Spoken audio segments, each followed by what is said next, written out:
स्वागत है आपका। मैं हूं आपके साथ योगेश पांडे। शाम के 5 बज चुके हैं और वक्त हो चला है देश की सबसे सार्थक बहस ललकार का। तो लोकसभा चुनाव की तारीखों का ऐलान के साथ ही 2024 की सबसे बड़ी चुनावी समर का बिगुल भी फूंक चुका है। मैदान में इस बार मुकाबला एनडीए बनाम इंडिया होने वाला है। एक तरफ मोदी के नेतृत्व में गठबंधन 400 पार के सपने देख रहा है, तो वहीं दूसरी तरफ महागठबंधन किसी भी हाल में जीत चाहता है। लेकिन इन सब के बीच देश की सबसे पुरानी पार्टी कांग्रेस खुद को कहां देख रही है, यह भी एक बड़ा सवाल खड़ा होता है। भारत जोड़ो यात्रा की सफलता के बाद भारत जोड़ो न्याय यात्रा ने पार्टी को कितना फायदा पहुंचाया, यह तो आने वाला वक्त बताएगा। हालांकि कांग्रेस फिलहाल अपने अस्तित्व की लड़ाई लड़ती नजर आ रही है और इसी लिहाज से कांग्रेस के लिए चुनौती बड़ी है। 2024 का चुनाव कांग्रेस के भविष्य को भी तय करने वाला साबित हो सकता है और इसीलिए कांग्रेस को कोई भी कदम उठाने से पहले यह देखना जरूरी हो जाता है कि उठाया गया कदम खुद के लिए घातक तो नहीं बन सकता। क्योंकि कांग्रेस नेता राहुल गांधी के एक और बयान पर बीजेपी ने घोर आपत्ति जताते हुए अब हमलावर हो गई है।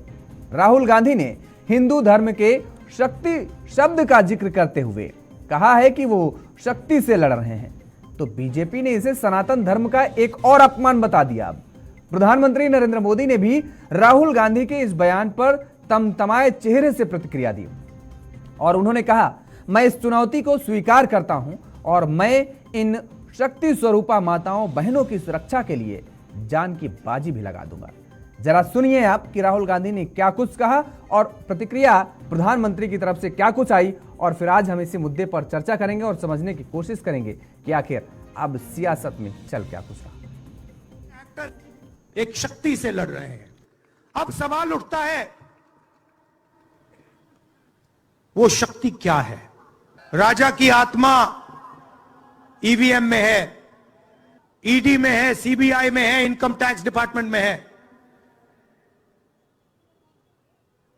एक वरिष्ठ नेता, नाम नहीं लेना चाहता हूं, इसी प्रदेश के एक वरिष्ठ नेता कांग्रेस पार्टी को छोड़ते हैं और रो के कहते हैं, मेरी मां से रो के कहते हैं कि सोनिया जी, मुझे शर्म आ रही है,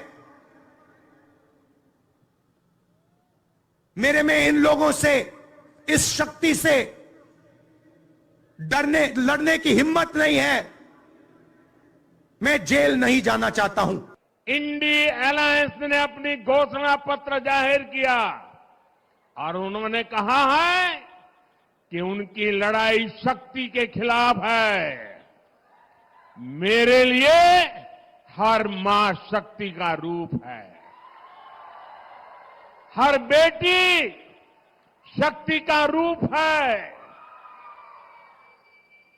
और मेरी इन माताओं बहनों की तरफ से, माताओं बहनों, आपको मैं शक्ति के रूप में पूजा करता हूं। मैं भारत मां का पुजारी हूं।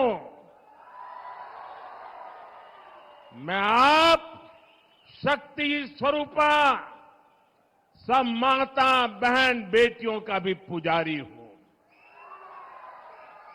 और जिन्होंने कल शिवाजी पार्क में इंडी अलायंस ने अपना घोषणा पत्र शक्ति को खत्म करने के लिए किया है, मैं इस चुनौती को स्वीकार करता हूं और मैं इन शक्ति स्वरूपा माताओं बहनों की रक्षा के लिए जान की बाजी लगा दूंगा, जीवन खपा दूंगा। तो 2024 की लड़ाई अब शक्ति पर आई है। दोनों प्रतिक्रियाएं आपने सुनी और आज इसी मुद्दे पर हम चर्चा करेंगे। हमारे साथ कुछ मेहमान जुड़े हुए हैं, आपका तारुफ करा देते हैं। मनोज पंडित जी हैं, भारतीय जनता पार्टी के नेता हमारे साथ जुड़े हुए हैं। आशीष मिश्रा जी हैं, कांग्रेस के प्रवक्ता हैं। आलोक पांडे जी, राजनीतिक विश्लेषक हमारे साथ जुड़े हुए हैं। कुमार श्रीकांत जी, वरिष्ठ पत्रकार हैं। आप सभी मेहमानों का बहुत स्वागत है हमारे साथ जुड़ने के लिए। और शुरुआत आशीष मिश्रा जी आपसे ही करते हैं। हर बार राहुल गांधी के बयान सेल्फ गोल कैसे हो जाते हैं? आशीष जी, बड़ी सोचने वाली बात है।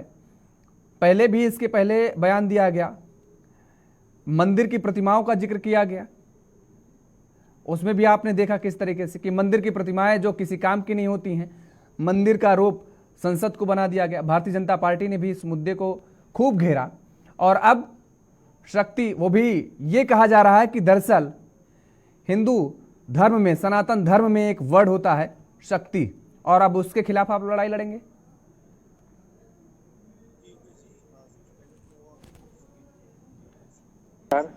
जी, काफी दिनों के बाद आपसे डिबेट करने का मौका मिला है, क्योंकि पिछले एक महीने से भारत जोड़ो न्याय यात्रा के काफी हम लोग प्रयास में थे। आदरणीय राहुल गांधी जी ने कल सफलतापूर्वक इससे समापन किया और इसे न्याय मंजिल का नाम दिया।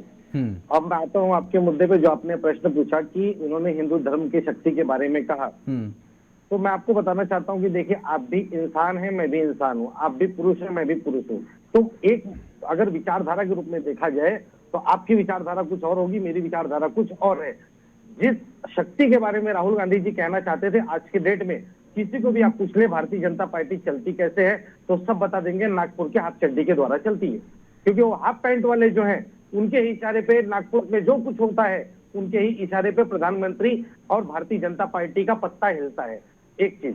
दूसरी चीज, तो राहुल गांधी जी ने जो कहा कि उस शक्ति से हमें लड़ना है, मतलब आरएसएस की विचारधारा जो घर घर में, नागपुर का और आरएसएस का तो नाम ही नहीं लिया राहुल गांधी ने आज के डेट में। देखिए, मैंने बताऊं आपको, मैंने हाफ पैंट का अगर मैं जिक्र करूं तो आप समझ जाएंगे ना कि मैं आरएसएस के बारे में कह रहा हूं। नहीं, मैं इतना समझदार नहीं हूँ। क्या बात कर रहे हैं आप आशीष जी? ठीक है। अब वहाँ, अच्छा दूसरी बात, नहीं दूसरी बात वहां भी, अच्छा दूसरी बात सुन लीजिए। अगर इतना समझदारी है तो हिंदू धर्म का नाम लेने की क्या जरूरत थी? हिंदू का चोला ओढ़कर जिस प्रकार से इन्होंने हिंदुओं को ठगने का काम किया है, और आज फिर कह रहे हैं प्रधानमंत्री जी कि मैं अपना जीवन पूरा खपा दूंगा, मैं मर मिट जाऊंगा। इन्होंने ये तो कहा था नोटबंदी के टाइम पे, मुझे 50 दिन का अवसर दीजिए, काला धन नहीं लेके आया तो आप जिस चौराहे पे कहोगे मैं आके खड़ा हो जाऊंगा। और उसमें हुआ क्या? चौराहा तो छोड़िए, एसपीजी और जेड प्लस सिक्योरिटी के साथ में, कमांडोज के साथ में जाते हैं, भारतीय जनता पार्टी के ही कार्यकर्ता झंडा लेके पंजाब में घेर लेते हैं, तो कहते हैं मुख्यमंत्री से कह देना मैं जिंदा बच के लौट आया। ये क्या है? ये इनका कैसा है? ये नरेंद्र मोदी जी सिर्फ भावनाओं के साथ खेलने की बात करते हैं। 10 वर्षों में हम सीधा कहते हैं कि हमारी लड़ाई आरएसएस की विचारधारा के साथ में है, जो भारतीय जनता पार्टी के पीछे शक्ति बन के खड़ी है। और जिस शक्ति के बारे में आज उन्होंने महिलाओं का नाम दिया, तो मैं पूछना चाहता हूं कि उस समय इनकी शक्ति का सम्मान कहा गया था? जब कठुआ में, जब सोनभद्र में, जब कानपुर में, जब उन्नाव में, जब हाथरस में महिलाओं का बलात्कार करके उनको दिनों रात जलाया जा रहा था, और मणिपुर में महिलाओं को नग्न करके घुमाया जा रहा था, तो मणिपुर के म तक न बोल पाने वाले, और आज लगभग 10-11 महीने हो गए प्रधानमंत्री जी एक दौरा न कर पाने वाले, ये महिलाओं के सम्मान की बात करते।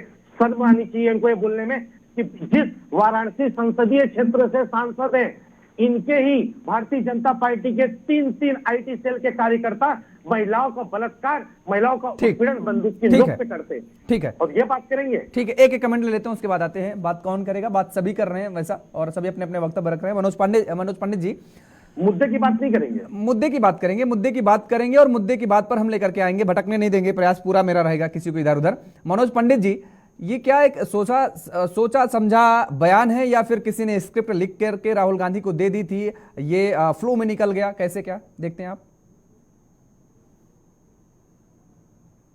अपना तो कुछ होमवर्क है नहीं उनके पास। जो नीचे से स्क्रिप्ट लिख के दे देते हैं उसी को पढ़ लेते हैं वो मंच पे, और उसके बाद फिर चीजें खराब हो जाती हैं। तो जब चीजें खराब होती है तो फिर हमारे आशीष भाई और बहुत सारे लोग जो कांग्रेस के प्रवक्ता हैं उसको फिर समेटने में लगे रहते हैं कि इसको समेटा कैसे जाए। अब राहुल जी ने बोल दिया तो कैसे दिया हूं, तो स्थिति ये हो जाती है। आप किस शक्ति की बात कर रहे हैं? ये क्या बताना चाहते हैं, क्या मैसेज देना चाहते हैं? मुझे लगता है राहुल गांधी जी खुद ही कंफ्यूज हैं। और रही बात ये है, और खाकी पैंट और भी आधी नहीं, उसकी बात कर रहे हैं। वो सफेद पैंट खाकी पैंट की क्या बात करेंगे आप? ये देखिए कि सफेद पैंट, खाकी पैंट, हमारे पास कुछ पैंट तो है, आपके पास तो पैंट ही नहीं है। आप तो मुझे लगता है बिना पैंट के ही हैं, ठीक है ना? तो कम से अगर कम हम बिना पैंट का पैंट के होते ना तो कल हम लड़ाते नहीं। इसी के लिए एसबी सुप्रीम कोर्ट बार बार फटकार लगा रहा है, लेकिन बोलने का मुंह से नाम नहीं निकल रहा है। अमित शाह की जुबान से नहीं जा रही है, कुछ कह नहीं पा वही रहे। तो मैं कह रहा हूँ। जेपी नड्डा को तो बोल दिए पहले से, भाई सुनिए तो अपना सही। घर नहीं संभाल पाया है, भाई बाहर आपका जाना नहीं बीपी बोल बढ़ रहे। जाएगा, आप समझिए। और कांग्रेस हमारा के पास बीपी नहीं प्रवक्ताओं बढ़ेगा, की कमी हमारे है। बीपी को बढ़ाने का बहुत प्रयास किया गया, नहीं, राहुल जी नहीं, की सभा को रोकने का बहुत प्रयास किया गया, हमारे होर्डिंग्स निकाल दिए गए, चुनाव आयोग को इशारा करके भेज दिया गया कि तुरंत अब जाओ बताइए, आचार संहिता लगाओ। ये लेकिन वो बातें राहुल जो गांधी जी है, भाई वो डरने चुनाव वाले आयोग नहीं है। सबके होर्डिंग्स उतार रहा है, चाहे भाजपा हो, चाहे कांग्रेस हो, चाहे कोई भी दल हो। जब चुनाव की घोषणा हो जाती है तो कोई होर्डिंग्स नहीं लगाए जाते। मेरे आज आप भी जाइए आप और बोलेंगे देख लीजिए, कि चुनाव आयोग ने मैंने उनको हटा दिया। मैं कल अभी उत्तर बृहन प्रदेश मुंबई के महानगर पालिका होम के सेक्रेटरी को अधिकारियों हटा के दिया। साथ में लड़ा हूँ। आपके पीयूष गोयल बहुत के सारे बैनर पड़े कलकत्ता के हुए हैं, डीजीपी को हटाने हमारे की बात कर दी। तो ये सब चीजें ना आप जनता भाई, को नहीं, बरगलाएंगे आप नहीं समझते। इसमें बरगलाएंगे मैं आप अपना एक समझिए, वीडियो विदाउट एडिटेड जनता आपके बरगलाने में आने वाली नहीं है। बीएमसी के अधिकारियों अभी से लड़ा चुनाव हूँ। आयोग हमारे देखिए, उत्तर मुंबई में चुनावी पीयूष दौर गोयल है को भेजा गया और है, सबसे बड़ा क्योंकि पर्व है पीयूष गोयल लोकतंत्र को इसलिए भेजा गया लोकतंत्र कि के गोपाल पर्व शेट्टी में नामक खासदार से जो आपके आपको लोकतंत्र सांसद, के मैं पर्व उनकी में पोल आपको पट्टी खोलने खुशी वाला था। जतानी चाहिए और इस खुशी के साथ आपको काम करना चाहिए। आपको तैयारी करनी चाहिए, जो आपने जनता के साथ किया है उसके लिए आपको बताना चाहिए। जाइए आप जनता है के ना, बीच में हमने कि जनता क्या के किया साथ में है। ईमानदारी से उनकी सेवा की है। इसके लिए आपने हाँ। कोयला घोटाला का आरोप लगाया, आपने 2G स्पेक्ट्रम के घोटाला का आरोप लगाया। हमने कहा भाई ठीक है, एक काम करो, इन्होंने आरोप लगाया है, गुना FIR दर्ज करो, इसकी जांच बैठाओ। उसके बाद क्या हुआ? कहिए आप कि नाक रगड़ना पड़ा आप लोगों को। 2G स्पेक्ट्रम पे भी नाक रगड़े हो, कोयला घोटाला पे भी नाक रगड़े हो, और कितने भी आरोप शक्ति की लगा बात आप कर रहे हैं। मुझे लगता है उस शक्ति से परिचय नहीं है आपका। शक्ति पे देखिए, मैं आप आपको देश तो की क्लियर आधी बता रहा हूँ। आबादी की बात करें, मात्र शक्ति की बात करें और सारी बात अच्छा करें ठीक है, तो चलो आप उसी कम पे से बात कम कर वहाँ लेते बात पे आइए तो सही। कि महिलाओं को रिजर्वेशन मिल गया। बात कर बिल्कुल, लेते आधी चलिए आबादी को उसी पे। रिजर्वेशन दे दिया। आप ये कब देखिए, दिया? आधी आबादी का जो कब बिल दिया? आप पास नहीं करा चलिए पाए ठीक है। थे, अच्छा, भारतीय दोनों जनता लोगों को पार्टी रोकेंगे, पास एक एक कराया कमेंट ना। ले लेते हैं, उसके बाद आते हैं। योगेश जी, हाँ। योगेश जी इनसे पहले पूछे कि महिला का आरक्षण लागू हो गया क्या? ठीक है, उनके आते हैं खुद को एक ये एक, भी मैं देखना बता रहा हूँ, चाहिए। मैं बता रहा हूँ, आता हूँ, एक एक कमेंट ले लेता हूँ, उसके बाद आशीष जी आता हूँ। दरअसल उनका कहने का मतलब भी यही है कि वो बिल उन्होंने पास कर दिया और वो कह रहे हैं लगातार की सरकार बनी तो वो भी जनता को उसका फायदा, आधी आबादी को उसका फायदा भी मिलेगा। 2024 चल रहा है, ठीक है, 2047 ठीक का ठीक विजन भी दिखा ठीक है, दिया आ है। रहे हैं विजन भी, इसका विजन आप भी मतलब तो नहीं देखिए, ये विजन देखने में कोई किसी की बुराई नहीं है, सपने दुनिया देखती है और सपने तो देखेंगे नहीं तो वही है। साकार कैसे करेंगे। ठीक है, आशीष जी आ रहे हैं। ये आलोक पांडे जी, बस्ती में चश्मा बेचते हैं। ठीक है ठीक है, आलोक पांडे जी, ये अब 24 की लड़ाई शक्ति पर आ गई है, किसकी शक्ति काम आएगी? अब जिसके पास माँ दुर्गा की शक्ति हो कि हम तो भाई सनातनी हैं, इस देश का 85% व्यक्ति सनातनी है, तो जिसके ऊपर माँ दुर्गा की अनुकंपा होगी वो जीतेगा। अब क्योंकि इस भारत में शक्ति तो माँ को ही कहा गया है, माँ जो हमें जन्म देती है, माँ दुर्गा, माँ काली, माँ चंडी, तो ये तो भारत की शक्ति है। राहुल गांधी जी को शब्द चयन में बचना चाहिए था। अगर उन्हें कहना चाहिए तो ये कहना चाहिए था कि RSS की शक्ति, लेकिन जैसे ही आप हिंदू धर्म और शक्ति कहेंगे तो देवी का अपमान हो जाता है। और राहुल गांधी के बयान आज से नहीं है। याद करिए जब 2004 के बाद यूपीए की सरकार आई तो उन्होंने सेफरन टेररिज्म की कॉन्सेप्ट दी, बोले नहीं वो इस्लामिक टेररिज्म की बात ना करो, अब तो भारत के लिए सेफरन टेररिज्म दिक्कत वाली बात है। और जबरदस्ती एक दो नेताओं को, बीजेपी के नेताओं को, आर्मी के एक पर्सन को, कर्नल पुरोहित को फंसाने की कोशिश की, जो जहां तक मेरी जानकारी है कर्नल पुरोहित बाइज्जत बरी भी हो गए। और वो जो सेफरन टेररिज्म की कॉन्सेप्ट है वो आगे नहीं बढ़ी। दूसरी बात आती है, राहुल गांधी को बयान है कि जो व्यक्ति मंदिर जाता है वो लड़की छेड़ता है, ऐसा किससे मिलता है, कुछ बयान दिया। एग्जैक्ट शब्द में अगर मैं गलत हूं तो आप लोग दीजिएगा, मैं भावनाएं बता रहा हूँ। और तीसरा उन्होंने अभी बनारस गए, बोले काशी के नौजवान सड़कों में नशा किए, शायद मदिरा का प्रयोग किया था, नशा करते हुए दिखाई दिए। तो जब राहुल गांधी को केवल सनातन धर्म में ही बुराइयां दिखाई देती हैं और उसमें वो सनातन धर्म से राजनीति करना चाहते हैं, तो उससे तकलीफ होती है कि आप सनातन पर अगर धर्मों की कमियों को गिनाना चाहते हैं तो फिर ईसाई धर्म की कमियों को भी गिनाइए, इस्लाम धर्म की कमियों को गिनाइए, फिर हिंदू धर्म की कमियों को गिनाइए। लेकिन जब आप सिर्फ और सिर्फ हिंदू धर्म की कमियों को गिनाते हैं तो हिंदू होने के नाते भारत के 85% लोगों को बड़ी तकलीफ होती है। और ऐसे व्यक्ति ऐसे व्यक्ति, मुझे भी तकलीफ होती है जब वो हिंदू धर्म और शक्ति पर हमला करते हैं, जब मंदिर जाने वाले को लड़की छेड़ने वाले कहते हैं, जब वो काशी के में रहने वाले नौजवानों को नशेबाज कहते हैं। इससे दुख होता है। वो राजनीति करें, लेकिन अगर धर्म को बार बार लाएंगे तो धर्म उनकी कमजोर पिच है, भारतीय जनता पार्टी की स्ट्रॉन्ग पिच है। और देखिए नरेंद्र मोदी ने तुरंत उसमें जो है छक्का लगाने की कोशिश किया और उन्होंने वो पत्ता खेल दिया। जी, वो पत्ता खेल दिया जो राहुल गांधी। और ऐसा संभव कहाँ है? बिल्कुल, राहुल गांधी का कोई खास तौर पर कांग्रेस का कोई नेता ऐसे बयान दे और प्रधानमंत्री नरेंद्र मोदी या भाजपा का कोई नेता ऐसा उसे कैश न कर पाए, ये संभव हो ही कहाँ सकता है? कुमार श्रीकांत जी, राहुल गांधी ने मुंबई से बॉल उछाली और जवाब देना चाहूंगा। नहीं, आऊंगा आशीष जी, आऊंगा आपके पास। सबको एक कमेंट जरूरी है, उसके बाद फिर मैं आपके पास आता हूँ। कुमार श्रीकांत जी भी सबको सुन रहे हैं, सबका आदेश है। तो श्रीकांत जी, अब मुंबई में राहुल गांधी ने बॉल उछाली, तेलंगाना में बैठे थे प्रधानमंत्री जी, वहां उन्होंने कैच कर लिया।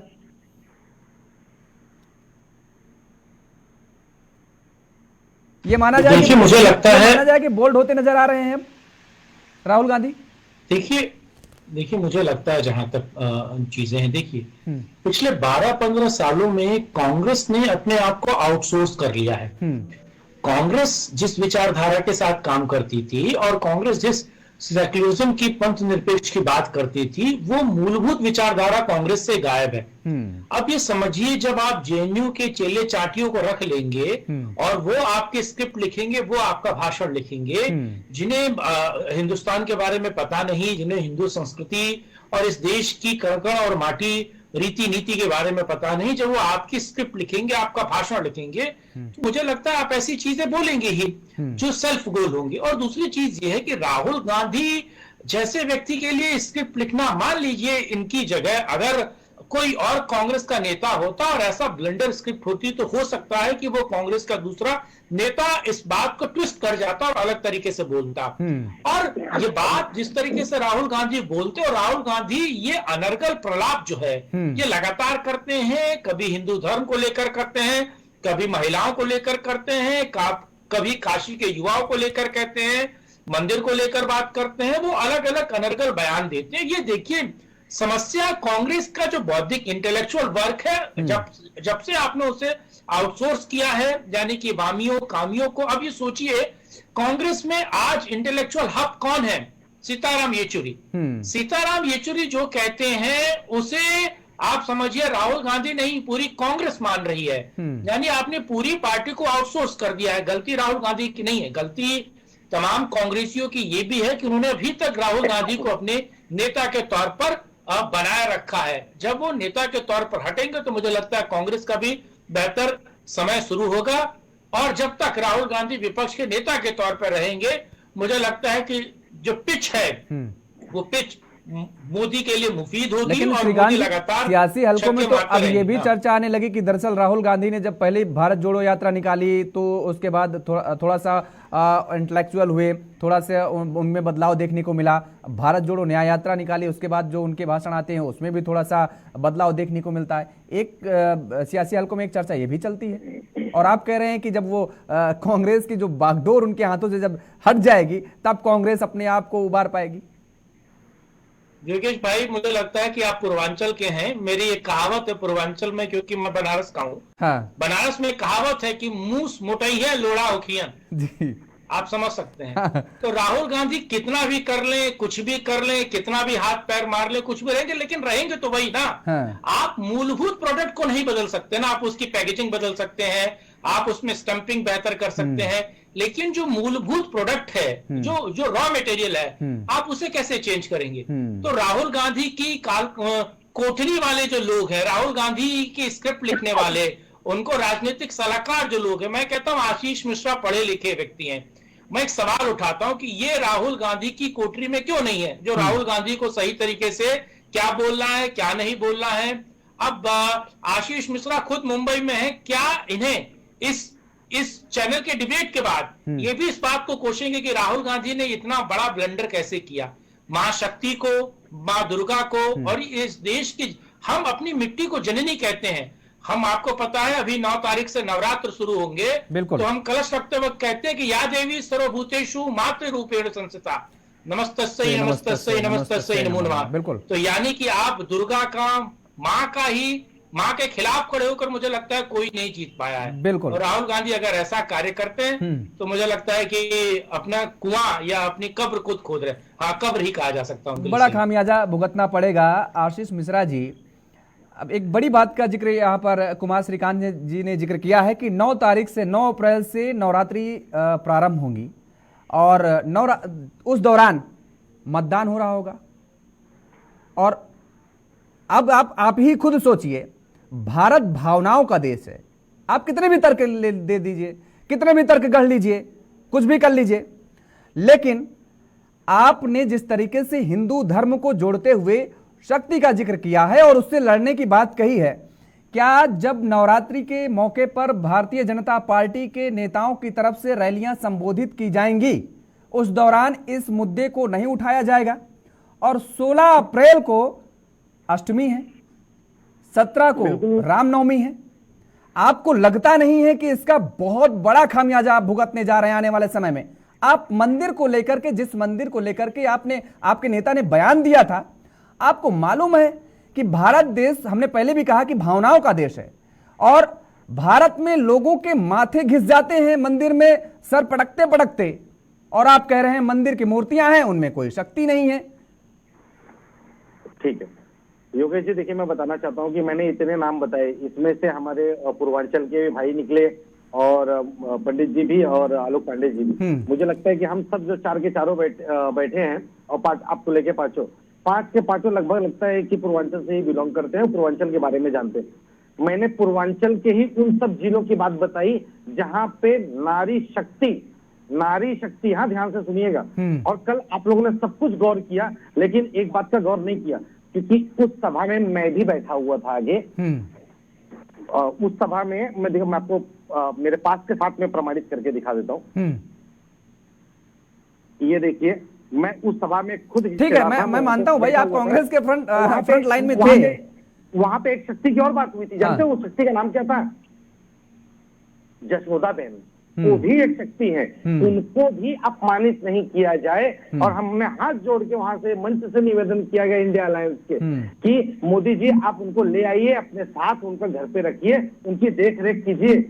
ना उन्होंने अपना घर संभाला, ना जब गुजरात प्रदेश छोड़ के उत्तर प्रदेश भागे, उसी काशी में, उसी वाराणसी की बात कर रहा हूं मैं, उस भोलेनाथ की भूमि की बात कर रहा हूं, जहां पे बीएचयू यूनिवर्सिटी के अंदर महिला को बंदूक की नोक पर उनके पार्टी के कार्यकर्ताओं, तो उसमें आपको पता है मेरे चाचा का लड़का है, पुलिस ने उसको ना बल भर पीटा था।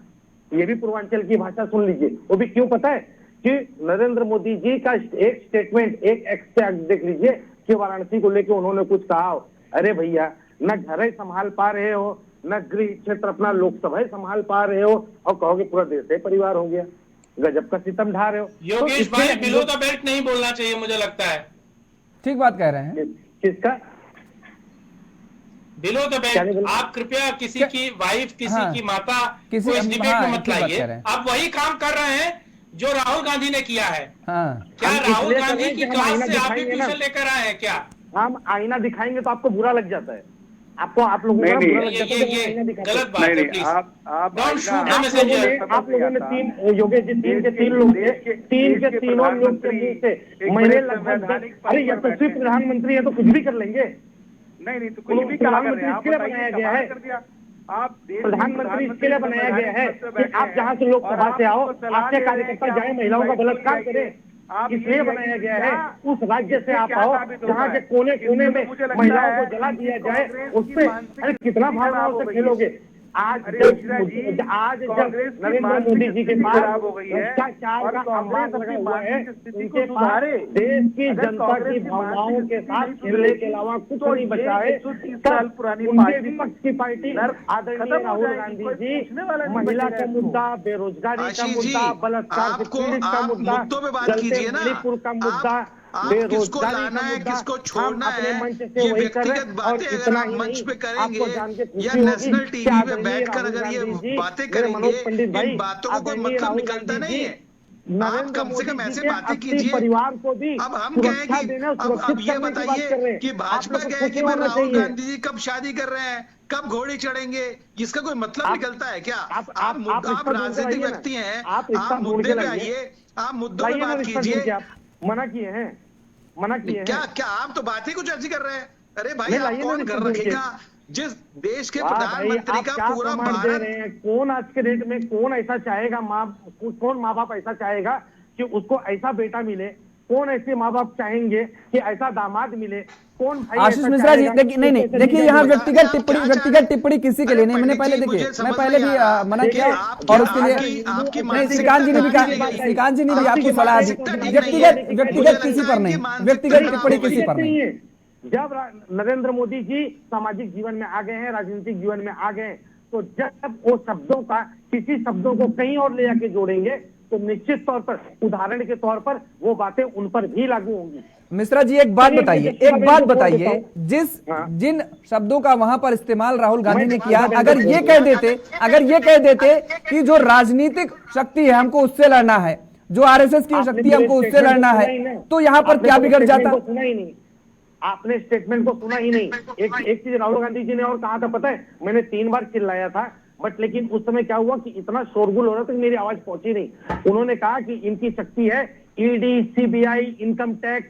तो ठीक है, हमने इन सारी चीजों को मान लिया, लेकिन हिंदू धर्म में एक वर्ड है शक्ति, हमको उससे लड़ना है। तो हिंदू धर्म में तो हम आदि शक्ति स्वरूपा माता जगदम्बा को ही मानते हैं। सुनिए ना, हिंदू धर्म की और बताता हूँ।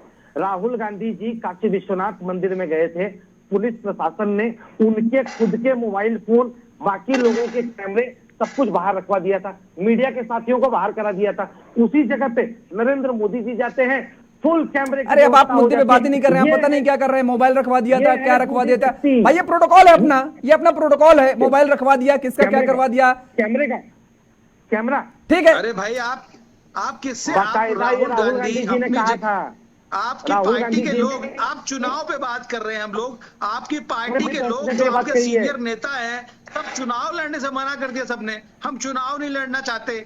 चलिए ठीक है, अच्छा एक सेकंड, आप क्या बात मनोज पंडित जी, आप क्या इसे बेवजह तूल देना चाह रहे हैं?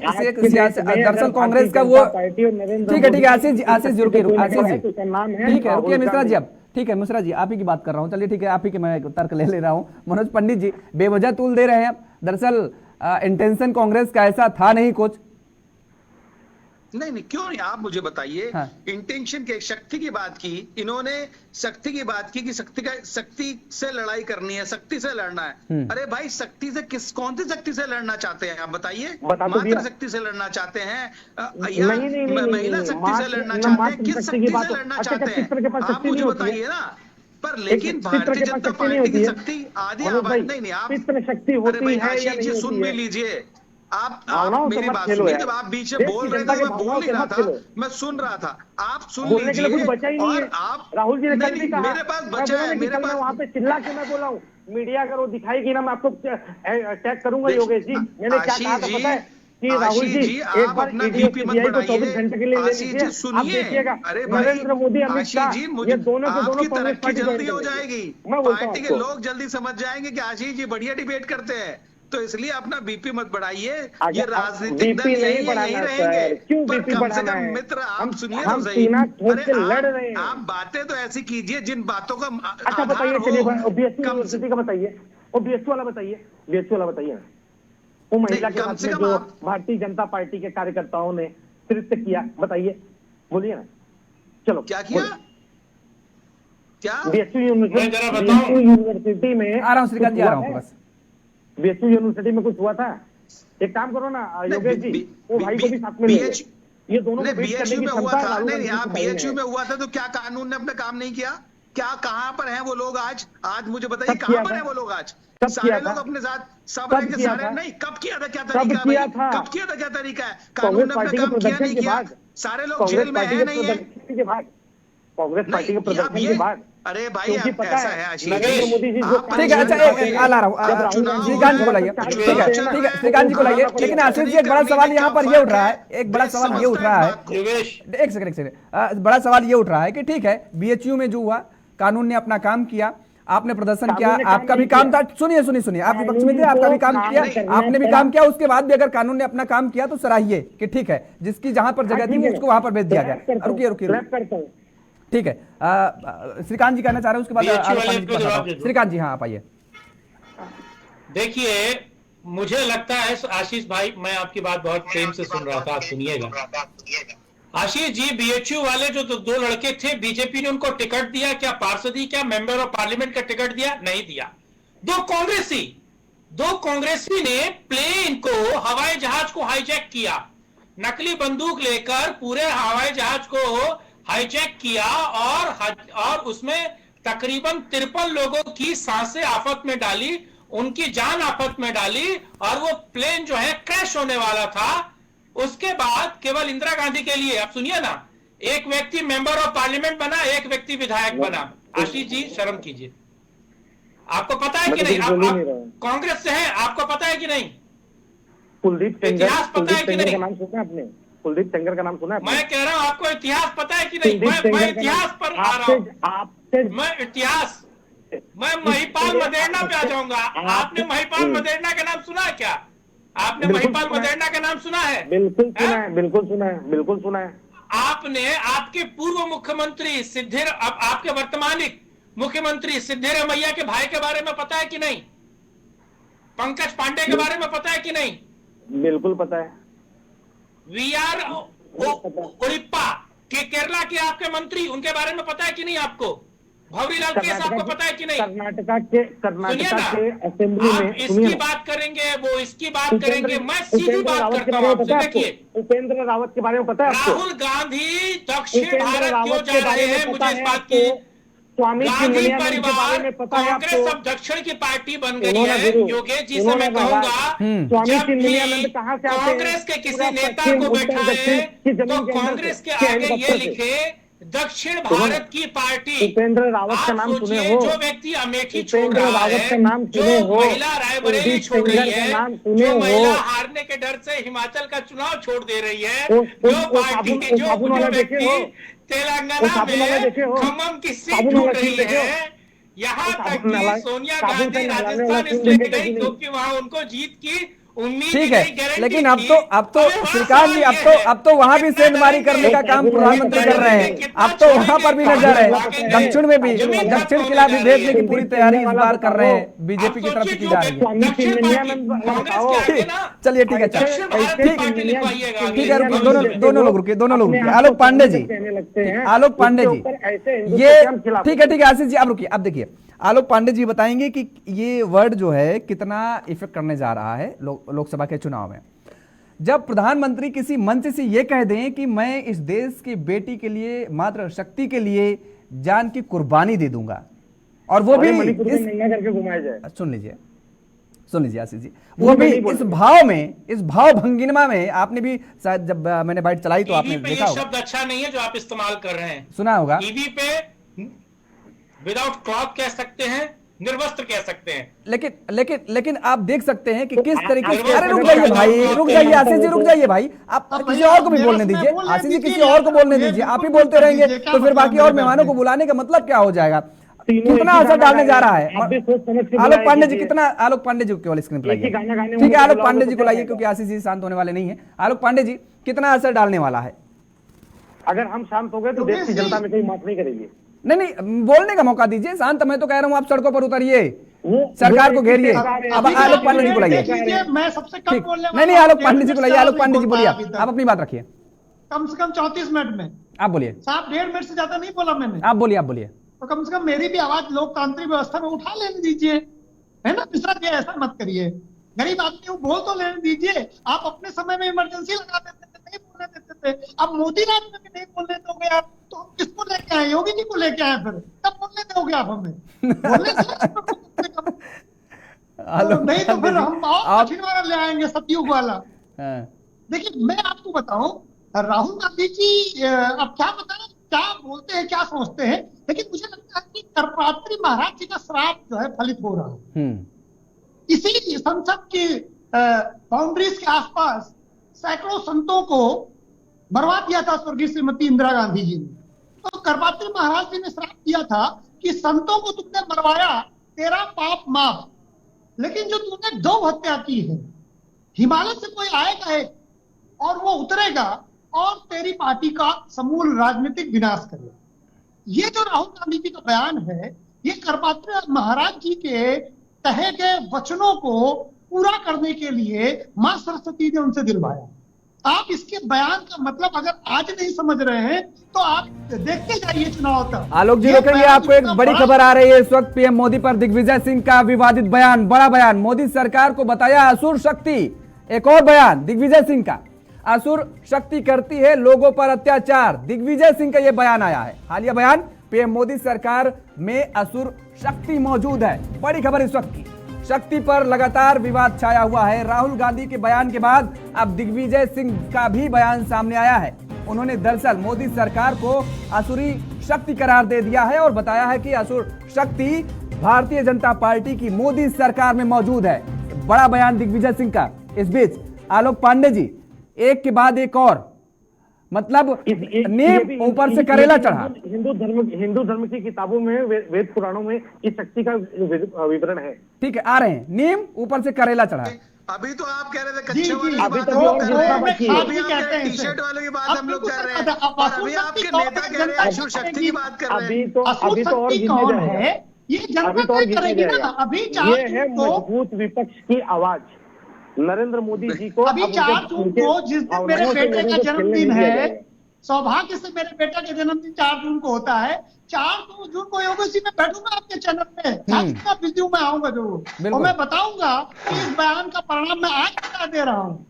इस बयान का परिणाम भारतीय जनता पार्टी को 4 पार करवा देगा। 4 जून को बर्थडे है, ये बयान भारतीय जनता पार्टी को 400 के पार करवा देगा। बीजेपी को कुछ करने की जरूरत नहीं है। सही बात है। ये भी योगेश जी, ये भी जो है ना, ये 4 जून ये परिवारवाद की एक परिभाषा है। ये अभी से तय कर रहे हैं कि मोदी जी देखिए, मैंने आपका गाना फलाने तारीख को गाया था, तो थोड़ा सा मेरे ऊपर ख्याल कीजिए, और आने वाले समय में मेरे बेटे का जन्मदिन था, इसके लिए आपको 400 पर। अरे भाई आलोक जी, आपके बेटे की खुशी के लिए मैं कहता हूँ कि 500 ले लो। आशीष 500 ले लो आप। आशीष जी, उन्होंने बोल दिया इसलिए उन्होंने कहा। आलोक मत करिए प्लीज। आलोक पांडे जी का कहने का मतलब वो आलोक पांडे को भी बिलो तो बैठ कर रहे हैं। आलोक पांडे जी को अपने बेटे को बेटे पे क्यों आ रहे हैं आप? जानते हो योगेश सबसे बड़ी समस्या क्या है? देखिए क्या योगेश प्रॉब्लम जानते हैं क्या है? तमाम कांग्रेसी पढ़कर आते हैं फिजिक्स, और आपकी दिक्कत है, आपकी गलती, आप जो है केमिस्ट्री के सवाल पूछ लेते हैं। तो जब आप फिजिक्स पढ़ के आएंगे और केमिस्ट्री के सवाल आपके सामने आएंगे, या तो आप माँ को पीटेंगे या अल्ल का बल लगाएंगे। दिक्कत ये है इस देश में राजनीति की शुचिता खत्म हो गई है। आशीष भाई, शूट द मैसेंजर, नहीं योगेश एक बात समझिए, शूट द मैसेंजर की एक थ्योरी है, यानी कि जो आपको अच्छा बोले, बेहतर बोले, आप उसको गोली मार दो। बिल्कुल। मैं हूँ, ये राजनीतिक विश्लेषक हैं, हम बोल रहे हैं कि आशीष मिश्रा को बल्कि राहुल गांधी का राजनीतिक विश्लेषक होना चाहिए। समस्या यही है आशीष जी, अगर आप लोग और समाजवादी पार्टी जैसी जो पार्टियां हैं, ये जो आपके शुभचिंतक है ना, ये जिनको आप कह रहे हैं कौन से विश्लेषक हैं, कुमार श्रीकांत जी, दरअसल ये आपके शुभचिंतक हैं। आपको तो इनको थैंक्स बोलना चाहिए कि आपको कमियों को, आपकी कमियों को, आपकी पार्टी की कमियों को आपके सामने ला करके रख रहे हैं, उनमें सुधार करने की कोशिश करिए। और मुझे लगता है फिर आज कहीं और बेहतर जगह होगी।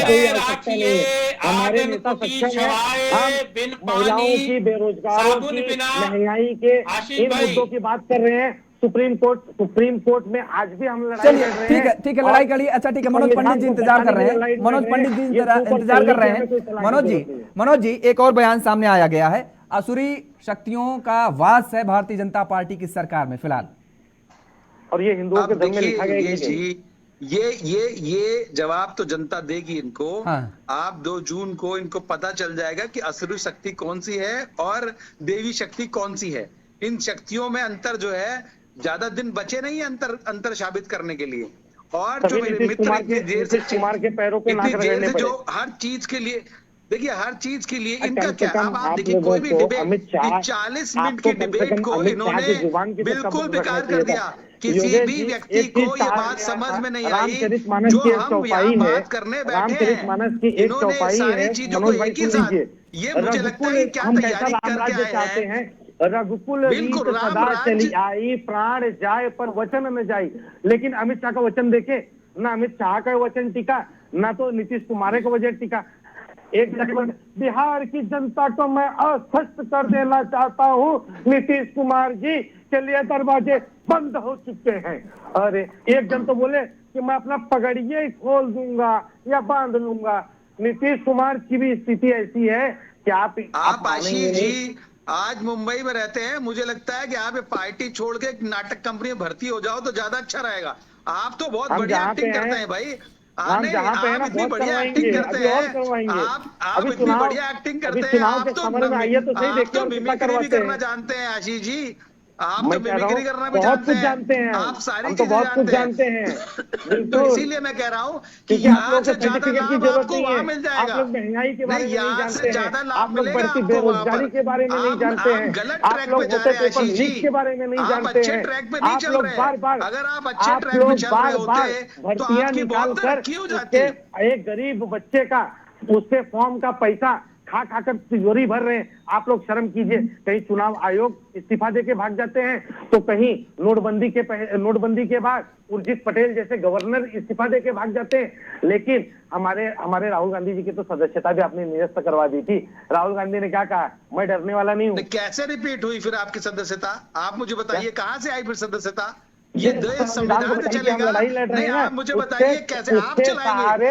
भाई देश को संविधान से चलने दीजिए, इसके वहां पे इंक्रोचमेंट मत कीजिए। आप कम से कम जहाँ हर एक व्यक्ति का दायरा है, सीमा है उसकी, आप सीमाओं को उल्लंघन करेंगे तो आशीष जी अभी तो मुझे लगता है कि आपको हाथ जोड़ के समय कम बचा हुआ, आपको पूछेंगे, रोकेंगे आपको सुनेंगे नहीं, मनोज पंडित जी, आशीष जी आप भी रुकिए। अब आशीष जी उम्मीद करूंगा कि आप कमेंट नहीं करेंगे, 10 सेकंड क्योंकि बचा हुआ है।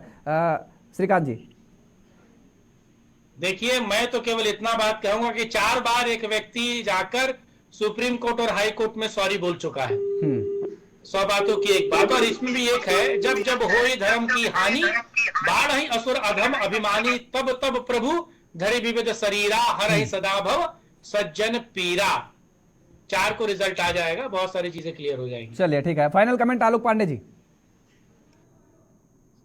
देखिए, राहुल गांधी जी जो जिस तरह से बयान दे रहे हैं, मैं मानता हूँ भारतीय जनता पार्टी के लिए 2024 थोड़ा और आसान हो जाएगा। उनको थोड़ी सी कम मेहनत करनी पड़ेगी। अच्छी बॉलें दे रही है, अब भारतीय जनता पार्टी को उन बॉल में 6 मारती रहे, भारतीय जनता पार्टी सत्ता में पहुंच जाएगी।